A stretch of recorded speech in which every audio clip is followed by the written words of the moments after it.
Bonjour à vous, et c'est un plaisir de vous retrouver. Mon nom est Daniel Durand, je suis le pasteur de l'Église baptiste de la foi de Drummondville. Alors, on poursuit aujourd'hui notre étude sur l'épître de Paul aux Romains. Et jusqu'à maintenant, on a vu, tout récemment, on a vu le fait que Dieu se révèle à travers sa création de façon suffisante pour que tout homme soit responsabilisé. Alors, c'est la thèse de Paul. Il dit au verset 21 de Romains 1, ils sont donc inexcusables. On a vu que c'est un terme juridique qui signifie que lors du jugement, les hommes n'auront aucune défense. Ils ne pourront pas dire, mais j'ai pas entendu l'Évangile, je suis né à une époque où l'Évangile n'était pas prêché dans mon pays. Il n'y a personne pour dire ça. Pourquoi? Parce que Dieu s'est révélé à eux. Euh, Paul avait dit au verset 20, en effet, les perfections invisibles de Dieu, sa puissance éternelle et sa divinité se voient fort bien depuis la création du monde. On devrait plus traduire à partir de la création du monde. Ce n'est pas un adverbe de temps, mais c'est qu'est-ce qu'on peut comprendre à partir de la création du monde. Ben, certainement les attributs de Dieu qui sont mentionnés. Quand on les considère dans ses ouvrages, ils sont donc. Le donc est important. Par conséquent, du fait que Dieu s'est révélé dans la création, les hommes sont inexcusables puisque, ayant connu Dieu, ils n'ont pas connu Dieu au sens relationnel comme un chrétien, comme une brebis connaît son berger, mais ils connaissent Dieu au sens où ils savent que Dieu existe. Même l'athée qui veut renier ça, il sait que Dieu existe. Jean Calvin disait, qu'ont-ils à vouloir détruire ce qu'ils disent ne pas connaître? C'est quand même intéressant comme raisonnement. Donc, Dieu s'est révélé et la suite du verset 21 dit, donc, ils sont donc inexcusables puisque, ayant connu Dieu, ils ne l'ont pas glorifié comme Dieu et ne lui ont pas rendu grâce. Ce que ça nous dit, c'est que si l'homme était conséquent, si sa pensée était cohérente, il regarderait ce que la création lui donne comme révélation et il se tournerait vers Dieu. Il rendrait grâce. Il glorifierait Dieu. Puis on avait vu que la création donne beaucoup d'éléments et souvent on s'y arrête pas trop, mais j'avais mentionné que l'être humain constate qu'il y a des besoins. Il a besoin de nourriture, il a besoin d'air, il a besoin de soleil et de nuit, il a besoin d'eau, il a besoin d'autres personnes. Et curieusement, tout cela lui est offert. Alors, l'être humain sait très bien qu'il y a des besoins, il sait très bien que son entourage répond à ces besoins-là. Donc, il devrait glorifier Dieu et lui rendre grâce. De dire merci. À la limite, c'est de dire, écoute, il y a un Dieu, je ne connais pas ton nom, mais je constate que par ta création, et je veux te remercier, je veux te connaître, qu'est-ce que je dois faire, etc. Mais l'être humain ne fait pas cela. Pourquoi? Parce que l'être humain est pris avec sa propre nature. Il est pris, mais il la veut, cette nature-là. Il est esclave de son péché. Il est esclave du péché. C'est une nature pécheresse. Trop souvent, on voit le péché comme des mauvaises actions ici et là. Mais si on commet ces mauvaises actions-là, c'est parce qu'on a une nature pécheresse. Et l'être humain agit selon sa nature. Euh, Qu'est-ce que je prendrais comme exemple? Un serpent ne peut pas sauter sur une branche d'arbre. C'est pas dans sa nature. Il n'y a pas ce qu'il faut. De la même façon, on peut parler du libre arbitre. En fait, il y a beaucoup de confusion sur ce thème-là. Est-ce que l'homme a un libre arbitre? Dans un sens, on pourrait dire oui, c'est-à-dire que l'homme a la capacité de décider. Mais il va toujours décider en fonction de sa nature. Si on demande à quelqu'un qu'est-ce que tu aimerais manger, il ne répondra pas à une roche. C'est pas dans sa nature de manger des roches. Alors, il va répondre quelque chose qui correspond à sa nature. Sa volonté correspond, sa volonté, son arbitre, son libre arbitre, il est libre au sens où il prend des décisions la plupart du temps sans contrainte. Mais quand c'est par contrainte, c'est pas lui qui prend la décision, mais sinon, quand il prend une décision, il le fait sans contrainte extérieure. Il va le faire avec des influences extérieures, mais pas de contrainte. Alors, dans ce sens-là, on peut dire qu'il est libre. Mais dans un autre sens, on ne peut pas dire qu'il est libre au sens de la liberté que Dieu donne.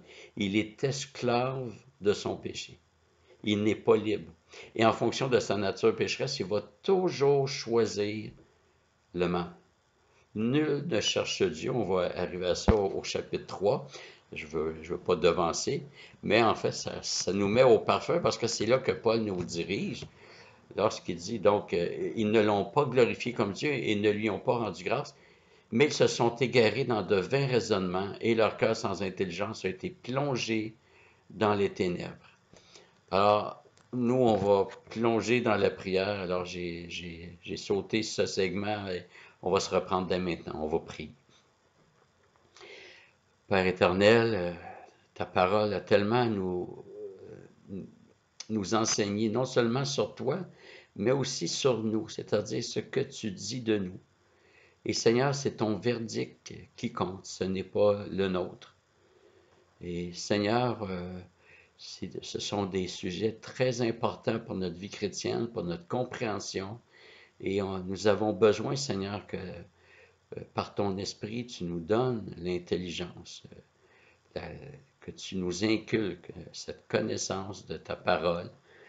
Et Seigneur, elle est tellement riche, elle est cohérente. Donne-nous de l'accueillir comme il se doit, Seigneur. Alors bénis ce temps, bénis tous ceux et celles qui prennent la peine de recevoir ces enseignements. Je te prie de les bénir. Amen.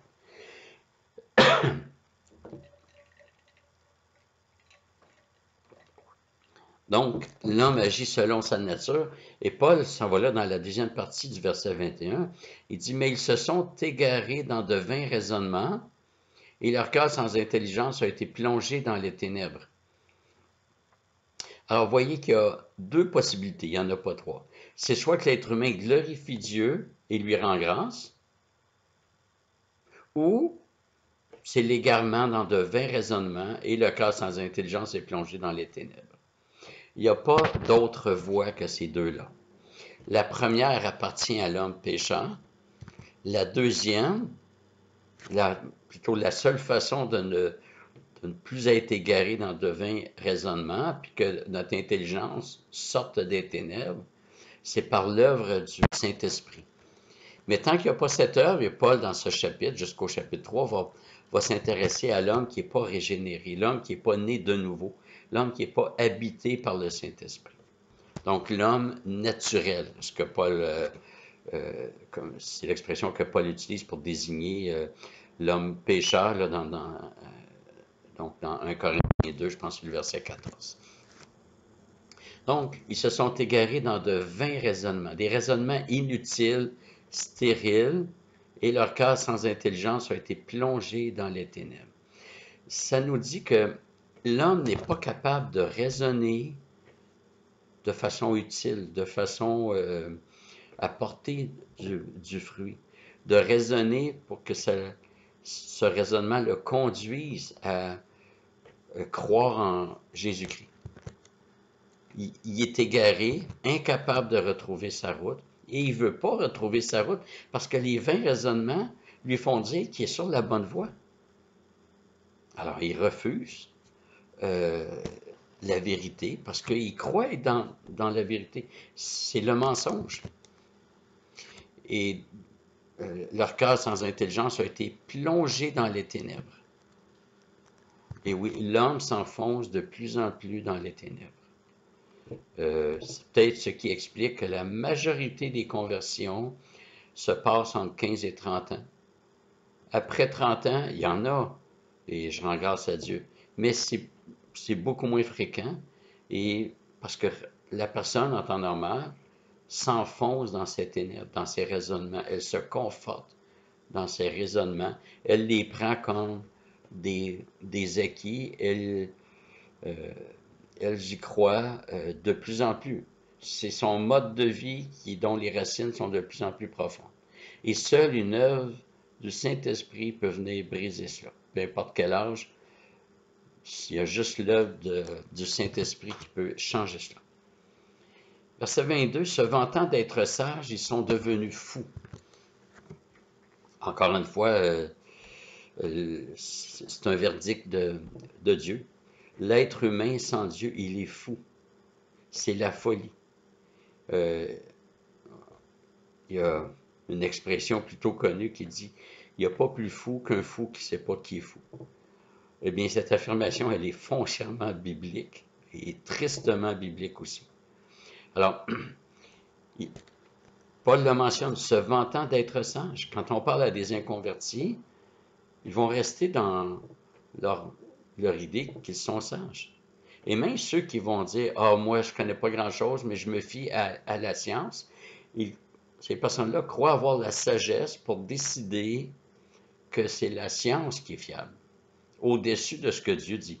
Il y a une science qui est voulue par Dieu, mais une science autonome qui se fout de ce que Dieu dit, ce n'est pas selon Dieu. Alors, les hommes se vantent d'être sages, c'est le contraire de l'humilité, c'est le contraire de la repentance, c'est l'orgueil. Ils se croient sages, ils se croient compétents.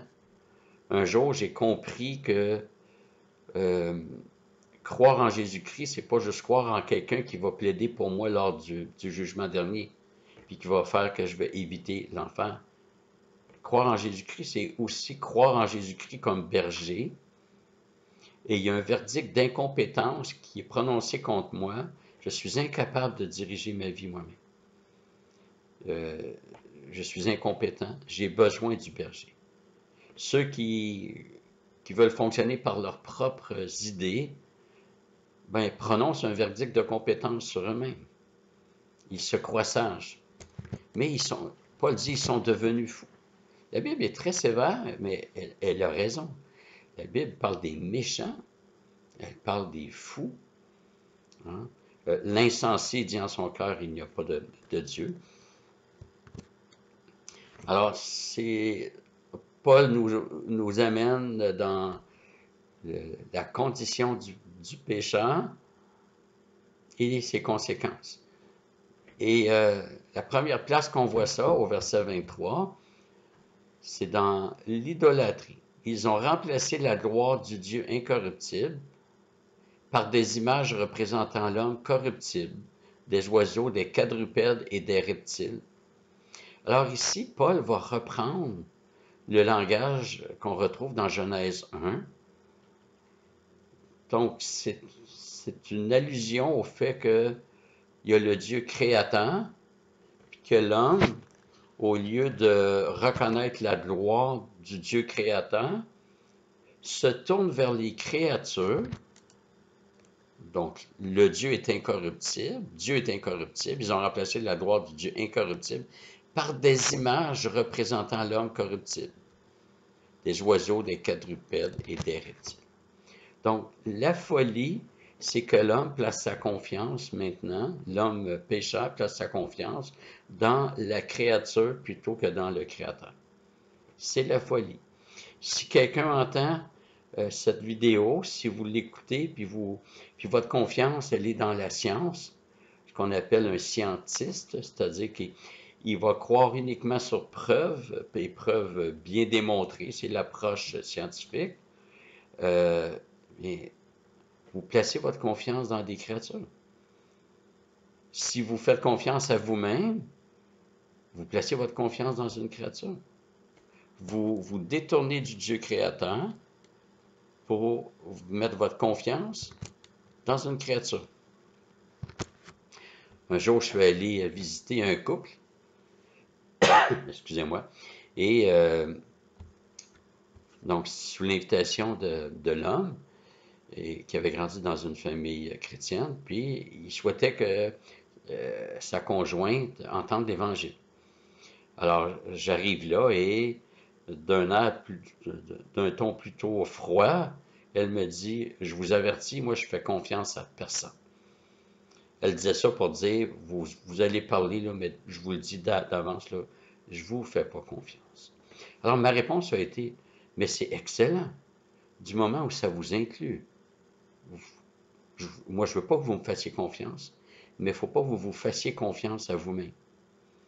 Et cette dame, sans s'être convertie, enfin, j'ai pas ce qu'il faut pour dire qu'elle s'est convertie, euh, elle est devenue quand même très sympathique à l'Évangile. Ça lui a, j'ai comme mis une brèche dans son mur de résistance. Donc, faire confiance au Créateur et non aux créatures, ben, l'homme pécheur va faire confiance à des créatures. Encore une fois, c'est un ou l'autre. On fait confiance à Dieu ou à des créatures. C'est sûr que pendant plusieurs millénaires, ça se voyait principalement par des, des statues, des, des, euh, des par la divinisation des éléments de la créature. J'ai un ami qui est pasteur à Aix-en-Provence et il nous racontait qu'un jour, il est allé en Afrique, je pense que c'est l'Afrique du Sud, mais je ne suis pas certain.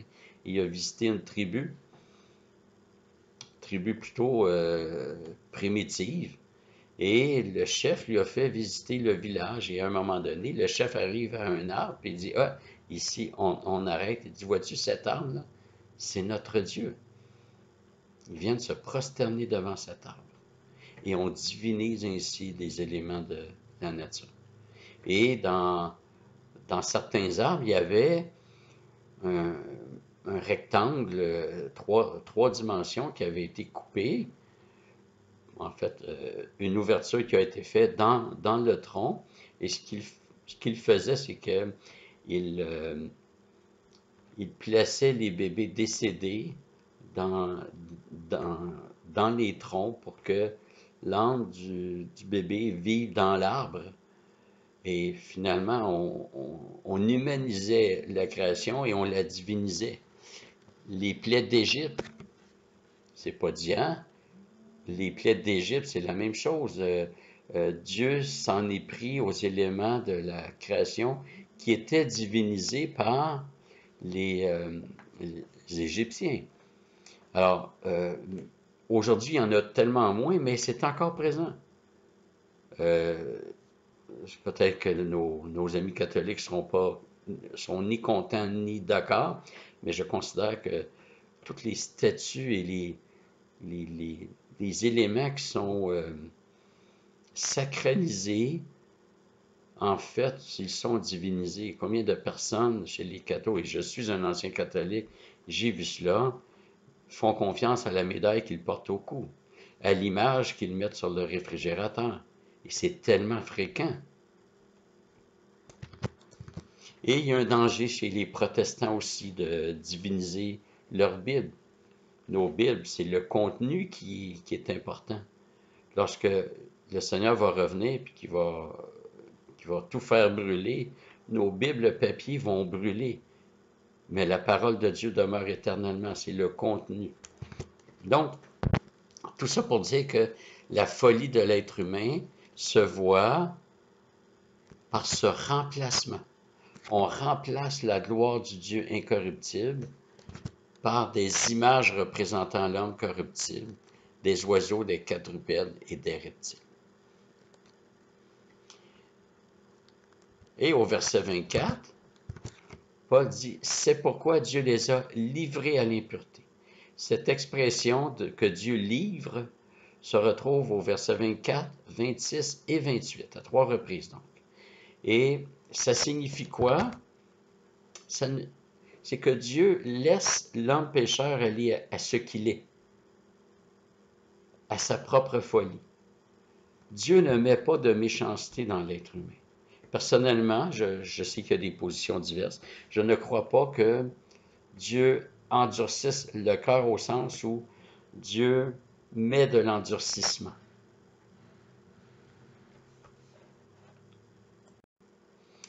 Je pense que c'est Pierre Lombard qui disait que Dieu n'infuse pas la méchanceté, c'est plutôt que Dieu retient sa grâce. Donc c'est en diminuant son influence de bonté sur les hommes que l'homme pêche.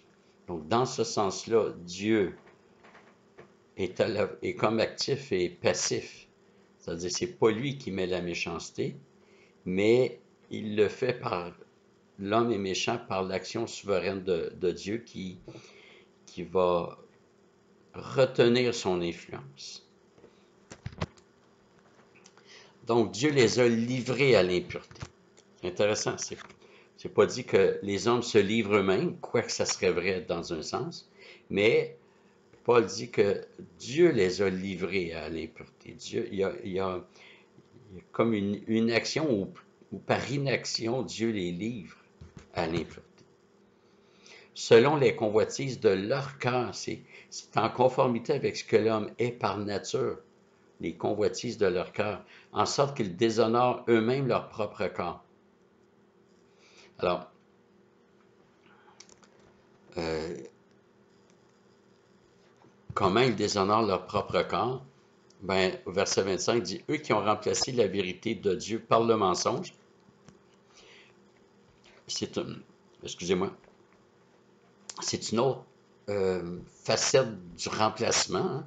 On avait vu au verset 23, ils ont remplacé la gloire du Dieu corruptible par des images représentant l'homme corruptible. Je m'excuse. Ils ont remplacé la gloire du Dieu incorruptible par des images représentant l'homme corruptible, des oiseaux, des quadrupèdes et des reptiles. Au verset 25, eux qui ont remplacé la vérité de Dieu par le mensonge. Il y a pas, encore une fois, il n'y a pas de troisième voie. C'est la vérité de Dieu et, et non pas une vérité parmi d'autres. C'est la vérité de Dieu ou le mensonge. Tout ce qui n'est pas vérité de Dieu est automatiquement mensonge. Ça ne signifie pas que l'homme n'a pas des bribes de vérité. Que tout ce que l'homme dit est faux. Une diététiste non chrétienne peut nous dire qu'une pomme, c'est bon pour la santé euh, parce qu'il y a tel nutriment, telle vitamine, etc. Et ça va être foncièrement vrai. Mais quand on parle de vérité dans la Bible, c'est pas ce terrain-là. En fait, la diététiste non chrétienne ne pourra pas dire d'où vient la pomme. On va dire que ça vient du pommier, mais d'où vient le pommier? Puis si on recule, mais elle ne reconnaîtra pas qu'il y a un Dieu créateur qui a donné ça à l'homme comme nourriture, ce qu'on voit dans Genèse 1.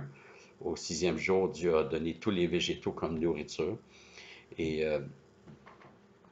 donc, elle ne peut pas dire pourquoi est-ce que Dieu a donné de la nourriture aux humains. C'est un moyen de subsistance pour que l'homme puisse